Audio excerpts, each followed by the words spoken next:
This is WWE superstar Drew McIntyre, and you're listening to the WWE Podcast.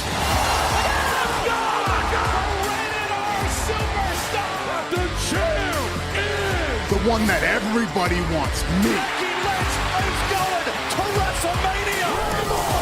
Claymore!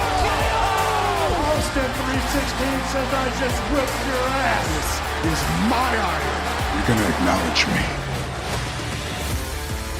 Welcome to the Week in Review on this Sunday, July 9th, 2023. And we are creeping closer to SummerSlam, but we're creeping closer to the end of summer as well. So take that as you will, but we've got a lot to talk about this week. In what was one of the longest segments I remember in a while, for any reason, for any match, for anything. That happened on SmackDown, obviously, with the Usos and Roman Reigns and the trial of Roman Reigns. And I think it ran about like 45 minutes or so. It was incredibly long, but that sounds like I'm complaining. I'm not. It felt like it was 10 minutes long. And that's the way these segments have been going. This is just an amazing story that continues to be excellent storytelling. And all involved deserve credit. Is this perfect? No. Could it have been shortened a little bit? Probably. But is anyone complaining today that that's not what they wanted to see on SmackDown? Outside of the outlying, people that actually hate this story? No. This is compelling, well-written, well-executed storytelling and TV, just basically episodic television. That's what this is. So we're going to dive into that really just ate up SmackDown and actually apparently went over what it was supposed to be and ended up eating into other segments and other matches. I'm not sad about it, really, because not that I want this to happen every week because it's not fair to the other guys and gals, but when a segment is your money segment, it's the segment that's bringing viewers in, it's the segment that people are talking about, I wouldn't be complaining too much if I were on the roster, if it happens every once in a while. So again, we're going to dive into that. And a lot more, of course, on SmackDown. You can catch our full review done by Michael Ritter and John Carrasco. That's put up every Saturday morning. As you get up, you should be able to hit play and listen to them. They do a great job covering SmackDown every week. So, before we get into everything, I want to welcome a new patron to the show, and that is Tony N. Tony, welcome to the family, my man. You are going to enjoy yourself, I think, here over at the Patreon side of things, and enjoying everything ad-free, as well as the exclusive podcasts and video that's going to be going up soon. So enjoy yourself, Tony. Thank you for pledging, and thank you for being a part of the show. As always, you can join Tony over at patreon.com/WWE podcast, or you can go to Apple Podcasts and hit that subscribe button, and ad-free is available there, or on WWEpodcast.com. There's an ad-free experience there if you go VIP, or go to our merch store, WWEpodcastshop.com. Alrighty, let's do it, guys. Let's jump into SmackDown. That's what I want to talk about first and foremost, as I do every week on the Weekend Review. And sucked up by the bloodline. I mean, all the oxygen in the room, with the exception of some bigger segments with Edge and Grayson Waller. Of course, that definitely had its moments. And there was a U.S. title match that I don't believe was even promoted. It just kind of happened. And the thing is, too, you're in Madison Square Garden, right? You're going to get a little bit more than normal of whatever whatever WWE is doing. They tend to give a little more. It's like a pay-per-view light or a PLE light at Madison Square Garden. So even though you're not in attendance, at home you're going to get a bigger show than you normally would if it were, Hoboken, Indiana, right? So that's a plus. And the crowd in MSG was, I think, fairly good. They weren't playing their usual games. Meaning they didn't, go into business for themselves. It was a lively crowd, and MSG is notoriously difficult to please. So certainly it was fun to hear the Madison Square Garden crowd. So let's get into the bloodline. So Jimmy and Jay came out and said that people have been saying Roman was unbeatable. But guess what? What happened at Money in the Bank, right? And they gloated and they counted to 3. That came. And that brought out Paul Heyman and Solo. And let me just say one thing, as much as I'm praising this segment, and I will. Can the Usos, enunciate their words a little more? They are certainly oozing with charisma. They are at the top of their game. They arguably are the best tag team in WWE history. Arguably, they are. You could absolutely make a case they are the best tag team to ever exist in the company. Think about that. And we're watching them live in our lifetimes right now. So that is a treat. And I've got nothing but respect and just admiration for everything that they've done. Okay? Remember all the way from the face paint chanting that, I actually thought they were on their way out the door all the way to now. It's really amazing. Coming from a long lineage of a family of wrestling, so that doesn't hurt. But here's the one thing I would say. Can they, when they're trying to make a point, maybe they can just be clearer with what they're saying. They're more worried about volume and slang that I don't know what the hell they're saying sometimes, which can be good for them if they flub a promo, because you could say that's just the way they talk, right? But I'm not asking them to speak the way I speak right here. This is very boring in the way if you're going to do a promo.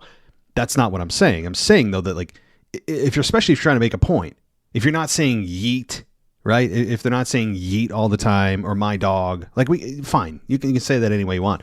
But when you're speaking to an audience that is trying to understand what the hell you're saying, and it's an important part of the promo, make sure that part of the promo is clear. All right? That happened with Jay, especially at the end of the show. We'll get to that. But like sometimes with the Usos, that can be the one thing. Their promos are sometimes difficult to understand if you're looking for actual words to pull out. Do you know what I mean? So anyway, that's the only thing I have to say in terms of critique about them, but that's it. Anyway, Paul Heyman and Solo came out, and Heyman announced the Exhibit 1 of the defense of Roman Reigns, and the Usos told him to shut his mouth. And Heyman said there's only one man in WWE that will ever make him stop talking, at which point Solo put his hand over the mic and tossed it out of the ring after a montage of video clips of the whole... Well, we'll get to that. So Heyman looked shocked, and Usos stood there motionless. The Usos geared up for a fight, and Roman's music hit, and then he came out, and Cole said the trial of Roman Reigns is up next. So that's started the whole thing. And You Got Pinned chant broke out, and he declared himself the tribal court illegitimate and demanded to know who had the authority to put him on trial. At that point, I don't know, I was thinking, he who will not and shall not be named was going to maybe, there's just that 1% of a 1% chance when they were thinking, who had the authority in the family to do this? It seemed like an outside dark horse 1% chance of potentially Dwayne, right? I just, for a moment, had that. I mean, because you're on SmackDown, The Rock show, right? You are in Madison Square Garden, the most famous arena in the world, apparently. Although, I don't know how you measure that. And it's one of the hottest storylines in wrestling, so I'm thinking, and they set up the line where, who in the family has the authority to do this?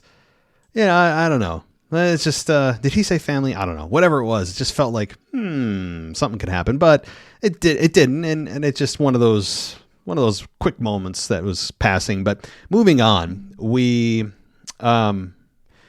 did get the video package played, which showed everything that Roman has done to abuse and manipulate and just completely use the Usos to his advantage. And, Roman acted horrified by the video and said, "No, I didn't. That's not who I am." It's just great. And Roman claimed that he was forced to be that person.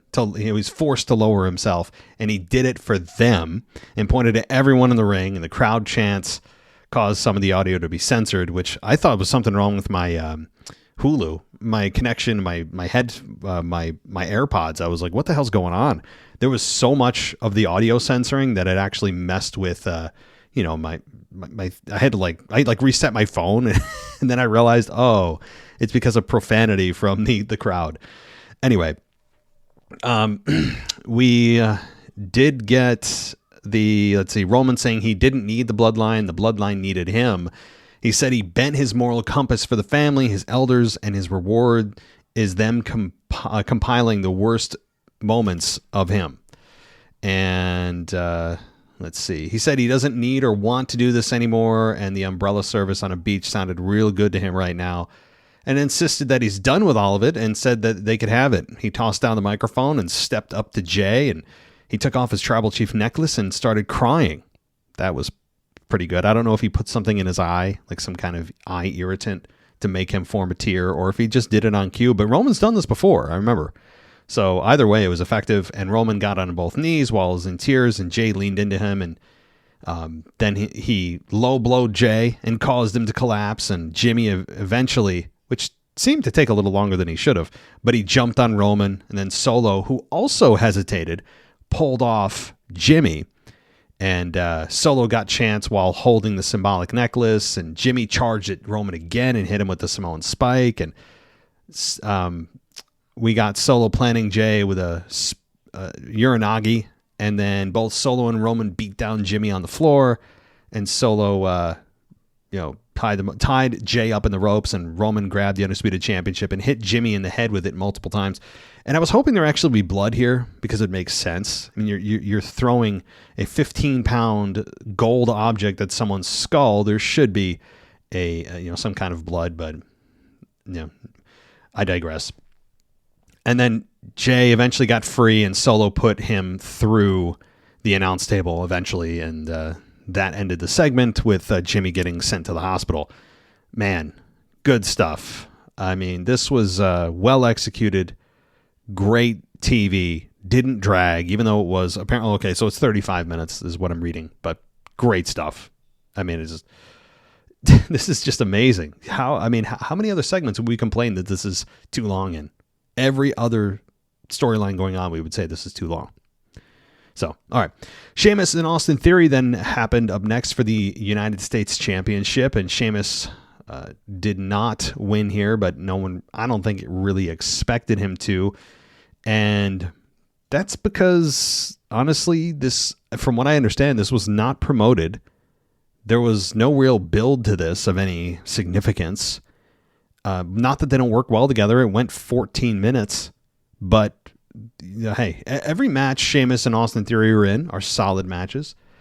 Sheamus is really the unsung hero of the last 6 to 12 months. I mean, the things Sheamus has done, helping elevate 2 stars of his own group, right? Not that they're mega stars by any stretch, and also putting on solid match after solid match. Obviously, the candidate for match of the year with Gunther earlier in this year. I mean, my God, Sheamus is just an unsung hero. I don't think he gets enough recognition. Now, I don't want him to be champion and lead the company, but I think he is a more valuable asset than most of us realize that he is, because we take him for granted. So I think, I don't know, that's just what I think. So Austin Theory did beat Sheamus, though, after a roll-up from behind, because Pretty Deadly got involved, and they got beat up, but it ended, of course, with Theory being able to take advantage of the distraction, and then that was pretty much it. So Austin Theory retains by the skin of his teeth, and at least puts Austin Theory back in the spotlight. At least it puts him some kind of in the limelight, even if it's after one of the more compelling segments of the entire show with the trial of Roman Reigns. So those of us that have been saying, where the hell is Austin Theory? What's he doing? Well, he's having unadvertised matches now for his title. Not the best, but better than just not being on the show at all, which is what he's done basically since WrestleMania. So one thing before I forget, because I know I'll forget. A lot of people have been complaining about LA Knight not being on the show. And sure, he wasn't on SmackDown proper. He wasn't on the show that was advertised nationwide. But does that really matter when he was still on the show, just the dark part of the show? If you watched on social media or you saw it on TikTok or YouTube or Instagram, it's all over the place. Millions of views at this point combined. He came out after Top Dollar and Ashanti the Adonis Hit Row were running down the Knicks, and LA Knight's music hit, and the pop was awesome. my God, I mean, he's over in MSG. The guy is now on his way, okay?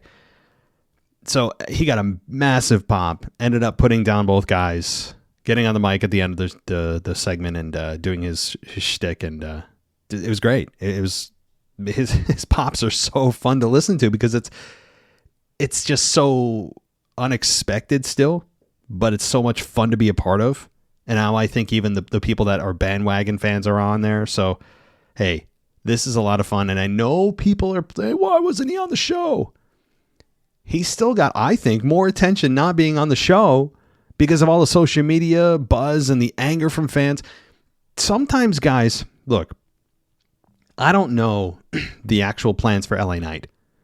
I don't know what they are thinking behind the scenes. But what I do know is right now, even without being on the show, without being pushed the last year, after losing to Bray Wyatt in minutes, not being at WrestleMania at all, and barely getting promo time, losing match after match after match, loses the Money in the Bank ladder match, and the crowd is continuing to not just support him, but continuing to increasingly support him exponentially.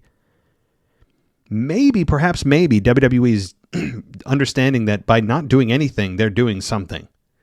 Because they know that the fans are going to get more angry and more loud and more supportive without them lifting a finger.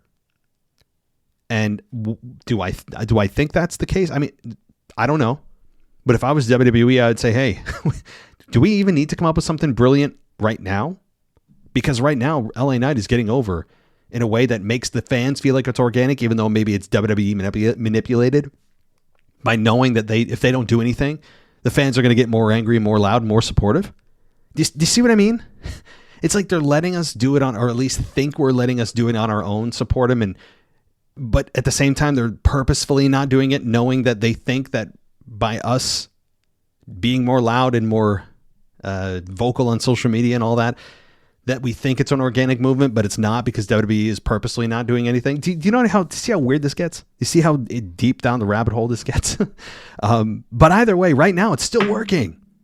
It's still working. LA Knight is more over than ever. And he lost Money in the Bank. He wasn't at WrestleMania. He's had a crazy losing streak. I wouldn't do a thing yet. Now, does that mean that they can continue with this formula infinitely? No, they can't, right? Eventually, they're going to have to do something, okay? Do I know what that something is or when? No, but I would imagine he'll have a match at SummerSlam, or if he's not booked, he'll interfere and in some kind of massive way at SummerSlam. Does that mean confronting Roman Reigns? Probably not. But in some significant capacity, probably. Maybe he does move on to Austin Theory, as many people have suspected, and becomes U.S. champion. I don't know, but I'm not concerned. I know many people are like, "What? How are WWE's not listening to us?" Oh, no. They know exactly what's going on. They have their finger on the pulse of this whole LA Knight situation more than we understand. So I'm not defending WWE. I'm just giving you their thought process. Being a fan of 25 years plus, going on to 30 years, I kind of get it. And especially with the comments from Triple H post pay-per-view of the last event, Money in the Bank, he said he knows. He said good things come to those that wait. Okay? Saying there's more than one way to skin a cat. So leave everything as is. All we have to do as fans is continue to do our part. Continue to support him. Continue to be loud. Continue to talk about him and share him on social media. They are very aware of what's happening. And they're going to capitalize. They're just waiting for the right moment to strike, waiting for the right storyline to present itself. And we will all be, oh, okay, here we go, right? So let's all just take a breath and just realize it's going to be just fine. Okay, I don't know what the end game is, but I know that they hear it and they're going to do something about it. All right. Edge came out with the Grayson Waller show and talked about the 25th year anniversary of his career and said he wanted to celebrate here and again in Toronto.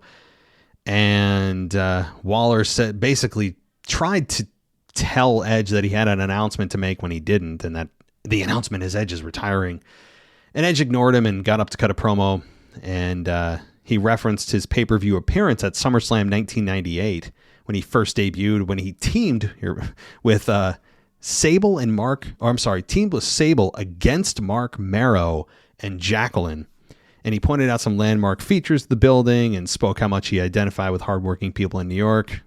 Blech. Enough of that, right? I don't need that crap. But Waller popped up and he attempted to announce Edge's retirement again, and Edge told Waller he hadn't been in WWE for a half a hiccup, and he already had paddled his way into some deep waters, and announced he wasn't retiring. In fact, he had spoken to the powers that be and gotten himself a match tonight with Grayson Waller. So good stuff there. I mean, I didn't even know, or rather had forgotten, that Edge's debut was in SummerSlam 98. That was the Highway to Hell. That was main evented by Stone Cold Steve Austin versus The Undertaker, in which Austin got knocked out early in the match accidentally by Undertaker, and the rest of the match he was kind of in a fog, and Austin has been very much on the record of saying he wasn't happy with the way he wrestled that night because he just got knocked out, right? Earl Hebner was the referee, for those that care about little details like that. But Undertaker and Austin, I don't think ever really had great chemistry. They always felt like oil and water to me. Not that I didn't like seeing them feud, because they were both very strong, big personalities, megastars, legends in the business forever. But just the way their styles, something didn't work great with me with Undertaker and Austin. But the Highway to Hell, if anyone remembers that, AC/DC. If you are old enough to remember those, or that band, and particularly the Highway to Hell song by AC/DC, that would forever be in my mind for that match that took place 25 years ago. My God, how old are we? All right. So Karrion Kross with AJ Styles, who had Mia Yim at his side. Scarlett was, of course, at Karrion Kross's side, and this basically ended quickly, 2.5 minutes. I think this is one of the victims of the storyline with the trial of Roman Reigns going a little long. I think they probably cut some of that time here, which was, I mean, you got to do what you got to do. You got to cut it somewhere. I would have liked to see this go a little bit longer, and I think that this could have gone a little bit longer if, of course, the trial didn't go so long. But a quick ending here with a phenomenal forearm. Mia Yim came to the aid with taking out Scarlett. That was it. That's kind of it. But oh boy, I don't know what Kross is doing. You know, Karrion Kross, I'm intrigued by him. I know a lot of people are down on him and all that. I'm intrigued by Karrion Kross. I think that he has something there, and I like Scarlett by his side. He just hasn't been put all together yet, if that makes sense. Like, he's close. I just don't know what it is. All right. So, all right, let's see where we're going. We got, after the match, a video package of Charlotte and Asuka. Asuka then came out and cackled, and of course, saying the only phrase that WWE ever lets her say. Apparently not the only phrase she knows, but the only one that WWE allows her to say, which was "nobody's ready for Asuka." I was actually going to put out a over-under on how long WWE would allow Asuka. When I saw her with the mic, I'm thinking to myself, all right, how long are they going to let her go before somebody interrupts? I said under 30 seconds, and it was under 10 seconds. Anyway, so she said nobody's ready for Asuka. Bianca came out, started a brawl. Charlotte came out, and Asuka was quick to kick both of them in the face, and Io appeared and with Bayley and assaulted Asuka. She hit her with the briefcase several times and landed a moonsault, and she attempted to turn in the briefcase, but Charlotte and Bianca returned to run off Bayley and Io, and the briefcase was not cashed in, although it was very close to being cashed in. Very close. I actually thought for a moment we might. I mean, I'm thinking it's MSG, right? Kind of a little, small pay-per-view, if you will, and thinking, maybe, right? And it didn't happen, but still, fine segment. I mean, I don't know. It's just, at least they teased the cash-in. I actually forgot about the cash-in possibility, because you always think a cash-in's coming at the end of a match. That's just somehow the way my brain is programmed when that particular individual is exhausted and beaten up, that, oh my God, okay, where's the money, Mr. or Mrs. Money in the Bank? Here we go. Sometimes you lose the track of remembering who's who and that person's out there when it's a segment that has nothing to do with that person and it's not a match. So anyway. All right, Edge and Grayson Waller did happen next. It lasted just under 15 minutes, and the match was fine. You know, I think it was good. The finish was having Waller go for the leaping somersault stunner, but he jumped into a spear from Edge, and then he got covered and got the win. So Edge beats Grayson Waller at 14:42, and again, solid. Just kind of a typical good match. Nothing really that stood out other than that the finish, which was done well by both individuals. And Edge came on and said, that he swam instead of sank, right? Giving his stamp of approval to Grayson Waller. It's fine. I actually thought someone was going to attack Edge to set up an Edge SummerSlam match with somebody. We didn't get that. But what I'll say is this. I think Edge is treating this like the last time he may be in Madison Square Garden. He may be wrestling in Madison Square Garden. The way he came out and kind of soaked up the crowd and looked around, his eyes tell such a good story all the time. His eyes are very revealing of his thoughts, which are good. That's a good thing. And I think Edge was soaking it in, realizing this could be it. That this could be it for him, ever being in MSG, having a match in MSG. So I was realizing that for him, as I'm sure he was realizing it for himself. And I think as many times as Edge has made his return, and he's the king of returns, as he said, we have to realize his days are so limited. And I stand by the belief that he will finish his career in Philadelphia at WrestleMania 40. That's my belief. So, all right. Let's see.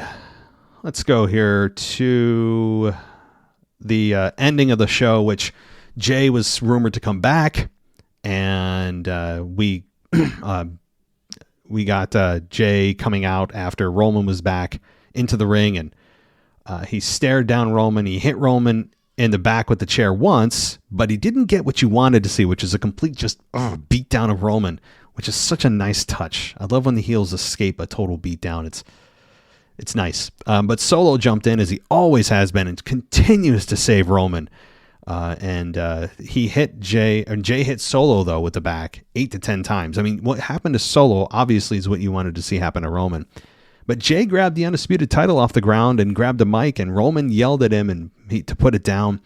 Jay angrily yelled that he had taken Jimmy from him, and now he was looking at the judge, jury, and executioner of the trial of Roman Reigns.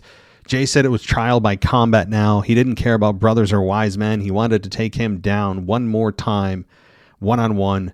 He told Roman that he better accept his challenge because he's going to whoop his ass one more time, and Roman snarled, and Jay recovered in the ring as the show came to an end. Good segment to end the show. Strong segment to end the show. Really made main event Jey Uso feel like main event Jey Uso. The one confusing point, and I put this on Twitter, and some people said, oh, they still got time to build this. It just keeps people tuned into next week. Well, so my confusion is, it's not a complaint, just like, why didn't they take advantage of this?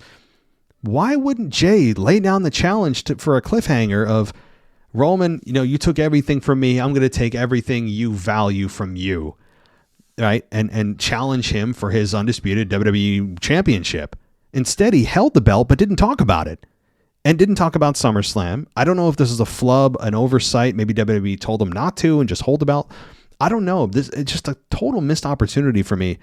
Not that I don't think Jay is going to challenge Roman. He will, but why do we have to be teased with it? We know where we're going. This isn't going to be a shock. No one's going to tune in next week to go, ooh, is Jay going to challenge Roman for the belt? We all know what's going to happen. It should be next week. Is Roman going to accept the challenge from Jay for his championship instead of just, it's a one-on-one match? Like, of course he's going to challenge him for the belt, So it was just kind of a weird segment for me where I'm just like, he's holding the belt, but he didn't talk about it. Like, bro, you kind of forgot some details here. So I don't know who's at fault there. Maybe it was totally by design, but it felt a little bit like a missed opportunity for me. So, anyway, still strong show, strong way to end the show, strong all the way around for the Bloodline outside of just a couple of miscues in my estimation, which is, of course, the ultimate estimation. All right, well, moving on to the Monday Night Raw side of things that is not going to be, as always, as comprehensive as its SmackDown counterpart on the Weekend Review, because the Raw Review is a separate show that we do every single Tuesday. But it's still worth mentioning because a lot of significant things did happen on the Monday Night Raw. And going through some of those things, we had, let's see, starting at the top of the show, the first match we did get was Damian with Rhea and Dom versus Shinsuke Nakamura. This was exactly 10 minutes long. And as you would imagine, and the smart money would say, Priest wins. How can you possibly have Damian Priest lose this match after winning Money in the Bank 2 nights earlier? Not going to happen. So, this is not a, I believe I said this on the Raw Review, but not exactly a massive win in the column of Priest, more of a predictable kind of, sustained momentum type of victory rather than one that's just defining and shocking, as Shinsuke has been relegated to the mid-card, occasionally getting victories, no promo time, but his entrance music is still fun to sing along to. Shinsuke's in a weird place, and he's one of those guys that I would, honestly, whenever his contract is up, if other places come calling, may not be a bad option. I don't know exactly why Shinsuke Nakamura is in the position he's in. Maybe it is his lack of promo ability, although if that was the case, why is Asuka women's champion, every 6 months? So, I'm not sure what it is. He's very good in the ring. He has a magnetic personality, and his entrance music is very sing-alongable, and that is one of the key markings of a babyface these days. So, I'm not sure what it is, but I will say, with Shinsuke Nakamura, while I don't believe he will ever be WrestleMania main event again, he'll never win the Rumble again, in my mind, he still could be a main event player if you wanted him to be. And he could be a big-time player if you wanted him to be. I just feel like Shinsuke is, let's just be frank, kind of wasting away on the main roster with the talent that he holds. So unless WWE knows something that we don't, I'm not saying he should be the face of the company or go on a tear as top champion. No. But I feel like there's more that he has to give and offer than we've seen over the last several years. So anyway, moving on. Let's see. So Senor Money in the Bank was victorious here. And let's see. Ronda Rousey came out and didn't say anything. She got about as much out on Raw as Asuka did on SmackDown, because WWE doesn't trust either to cut a good promo. And this here was all about Shayna Baszler. She stood in the apron. She told Rousey that basically she's in the business only because of her, and mocked the idea that she owes her anything. And Baszler said she doesn't recall seeing Rousey putting together the ring or attending her tryouts. And Baszler says the only thing owes Rousey is the sobering reality that there's someone in WWE that can finally shut her up. And it ended with a scuffle, and we had Baszler blast Rousey with a knee to the face and then promptly leave the ring. And then Ronda Rousey called for her more, but Baszler backed off. This is, to me, going to end with Shayna Baszler winning. If the rumors are true, if the rumors are true that Ronda is not renewing her contract, she's leaving, maybe she is going to go back to mixed martial arts. That's the rumor mill. That's what it's churning up consistently lately. Then, yeah, it would make no sense for Ronda Rousey to win here, and Shayna Baszler should come away victorious. But that said, I don't know what the contract is for Ronda. I don't know how far it goes, but you'd imagine Ronda's going to lose more than she wins on her way out the door, as is customary and should be done. However, I said this on Raw, and I will say it again on my Raw review. Fine, that's fine. This program can last a few months, but if it can last a little bit longer, can we please get Becky and Ronda one-on-one? We just need that one more, the match that never happened. The match that never happened and should have. It'll be a crime if it doesn't. There's so much history there. They never got the one-on-one. And that's my only final request. It's like my final rites before I die, right? Like I need a Ronda and Becky promo one-on-one in a match one-on-one. So, okay. What else happened? Sonya Deville and Chelsea Green versus Indy Hartwell. We got basically we did get a tag team title match, or a tag team title number one contenders match, and consisted of multiple tag teams. Ultimately, it ended in Sonya and Chelsea winning the number one contender spot in about 12 minutes.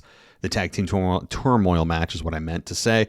And they are now going to face Liv and Raquel for those undisputed women's tag team titles at some point. I don't know when it's supposed to happen. I don't know. Was it supposed to be SummerSlam?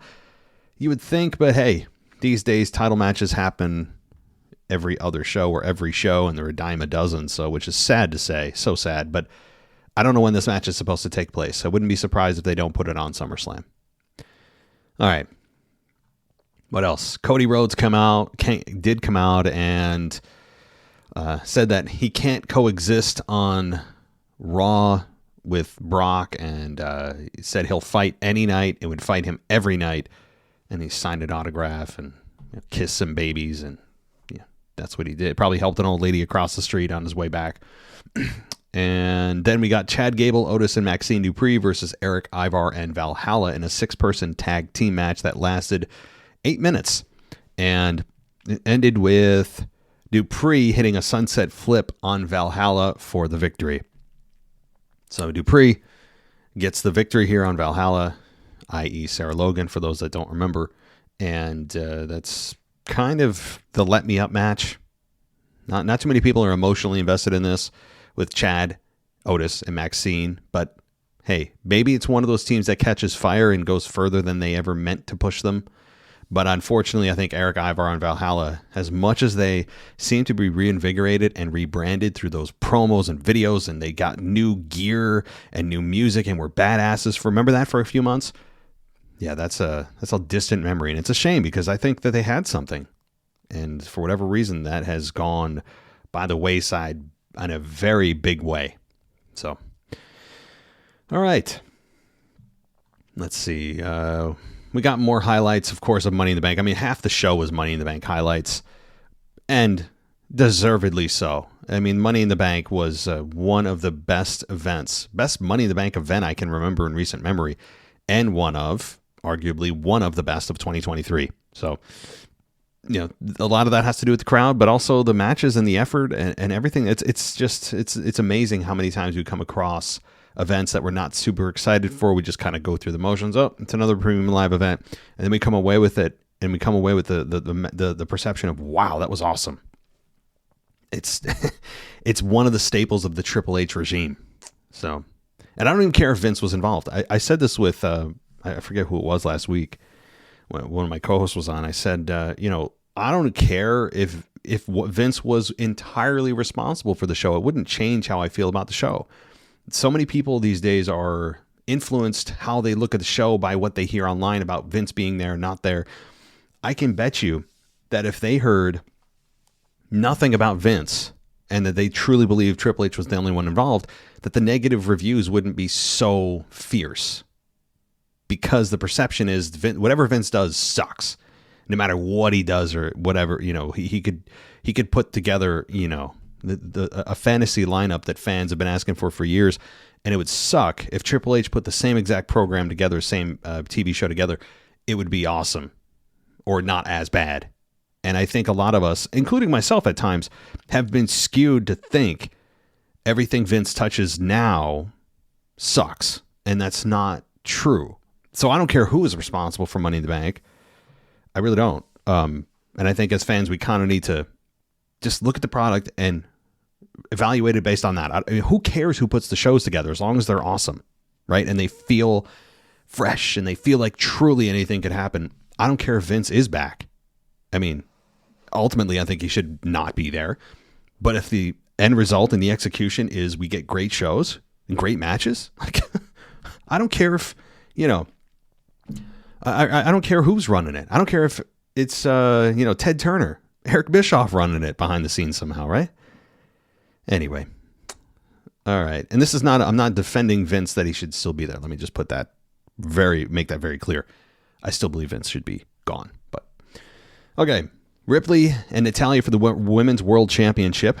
That's got a nice ring to it. The WWC, the Women's World Championship. So this, from what I recall from a week ago, which feels like 3 weeks ago, was a very good match. Very good. Lasted, let me look at the time here, nearly 13 minutes. And physical. This is the match I feel like Natalya should have had with Ripley in their first and or second encounter. We still didn't get a reason why the hell Natalya was afforded a third opportunity at Rhea. We got no explanation. It just suddenly appeared on Twitter. I don't like that. Even though the end result was great, I still want us to tell us how, if championship matches are so rare and so sought after, and that's the reason everyone's here, what did Natalya do to earn this opportunity a third time? It doesn't make sense. And it's lazy. This is the kind of stuff that's just inexcusable. So, but anyway, the end result was good, but it doesn't deodorize the fact we didn't get a story. I'm all about just basic storytelling, okay, if you can't tell. However, the match was very good. It was, to me, one of the standouts of Raw. One that overachieved and may lead to an eventual Natalya flip. What if Natalya joins Rhea? I'd like that. Imagine that. Imagine dark makeup on Natalya, being her heavy. Not that Rhea needs a heavy. She's already muscular and a badass herself, but imagine her having that female companion in the Judgment Day. I think this could lead to that. Just food for thought. Not saying for sure, but Natalya, boy, you're talking about spicing up her career. Doing something different. Getting rid of the cat ears and the pink and the push-up bras. I think it would be really a big step forward for everybody. And having Natalya, quote unquote, see the light. And realizing after all this time she doesn't need us, the fans. That she knows she had some sense knocked into her by Rhea. Just, I don't know. Something to toy around with. Okay. Let's see. Tommaso Ciampa did appear on Raw, but he just sat on a chair backstage and spoke about the difference between him and The Miz. And The Miz got real and angry, and he became Mr. Angry Miz for a short period of time. And, this seems to be a match that's brewing towards SummerSlam or the pre-show on SummerSlam. But, hey, I'm good. I like this Miz. The problem is, he's a very brief stay in Miz's career, meaning he's going to go back to being, welcome to the most musty WWE talk show in WWE history. Welcome to, right? And then Miz TV, and then he brings out a guest, and the guest makes fun of him and lays him out, and it's just rinse and repeat. So we'll get these brief stints of the Miz being actually good on the mic, or I'm sorry, he is good on the mic all the time, I have to say. But we'll get these brief stints of a serious version of Miz that I actually wish had been more prominent and frequent than it has been. But then, very quickly after, it's going to be wham. Here comes the jokey get up Miz TV Miz.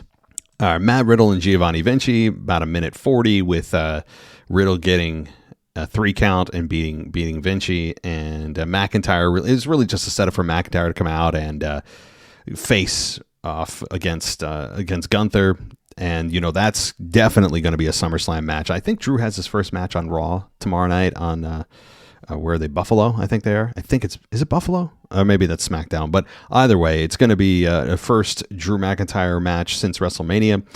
And then we got the World Heavyweight Champion Seth Rollins versus Dominick Mysterio. Really fun match here, and it ended with Seth Rollins getting the victory, but it's by DQ, so it doesn't hurt Dom. I think that's a good choice. Dom does. I don't want to see Dom lose matches that often clean. So if he gives up a loss, but it's only because of DQ, I can live with it. As Priest gave South of Heaven to end the match, so that I didn't have a problem with that, and I think that it's something that is going to happen with Dom and should happen with Dom. Sorry guys. But all right. that'll do it for my week in review, guys. Thank you so much for listening. You guys can check us out ad-free at patreon.com/WWE Podcast. Follow us on Twitter at the WWE Podcast. Check us out there. Or go to WWEPodcastShop.com for all of your merch. WWEPodcast.com for VIP ad-free experience. Apple, all that provides ad-free as well. If you are just all about the ad-free experience, we provide it in many different formats. So thank you so much, everybody, for listening. I'll be back tomorrow night with another current state of WWE with Anthony DeMarco. You're not going to want to miss it. Thank you, everybody, for listening. As always, take care, and I'll talk to you next time. Thanks for listening to the WWE Podcast. Don't forget to subscribe on your favorite podcast app so you don't miss a show, or head to WWEPodcast.com. And for all of these shows ad-free, head over to Patreon.com/WWE Podcast. Until then, we'll see you next time.